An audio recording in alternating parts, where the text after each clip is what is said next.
ශුද්ධ මාක් 4 වෙනි පරිච්ඡේදයේ 38 වෙනි පදේ. "ඕහු උන්වහන්සේ පුබුදුවා ආචාර්යිනි අප විනාශ වන බව ඔබ සලකන්නේ නැද්දයි උන්වහන්සේට කීවේය."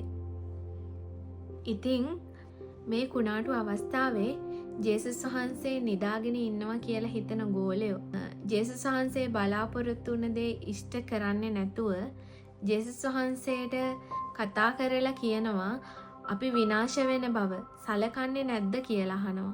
අපිටත් ප්‍රශ්නයක් එනකොට අපි දෙවියන් වහන්සේට කියන්නේ ඇයි දෙයියනේ මගේ මේ ප්‍රශ්නේ පේන්නේ නැද්ද? ඇයි දෙයියනේ මං කියන දේවල් ඔබ වහන්සේට ඇහෙන්නේ නැද්ද? අන්න ඒ වගේ දෙයක් තමයි මෙතනදිත් ගෝලයෝ කරන්නේ. හැබැයි යේසුස් වහන්සේ ඒ ඕනම අවස්ථාවක අපේ හඬ අහලා අපිට පිළිතුරු දෙනවා. මෙතනදිත් යේසුස් වහන්සේ උන්වහන්සේ නැගිට සුළඟට තරවටු කොට නිශ්ශබ්ද වේව නිශ්චල වේවයි මුහුදට කීවේය. එවිට හුළඟ නැවතී මහත් නිශ්චලයක් විය.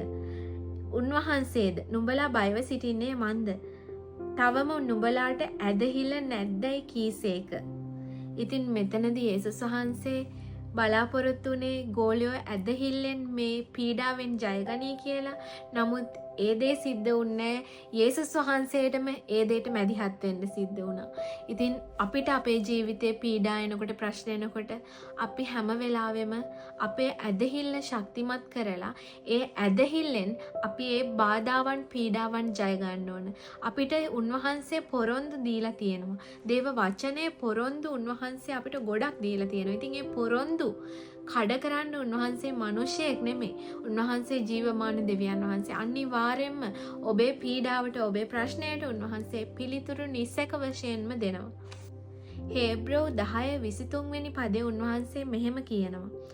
අපේ බලාපොරොත්තුවේ ප්‍රකාශ කිරීම චංචල නොවන පිණිස එය තදින් අල්ලා සිටිමු.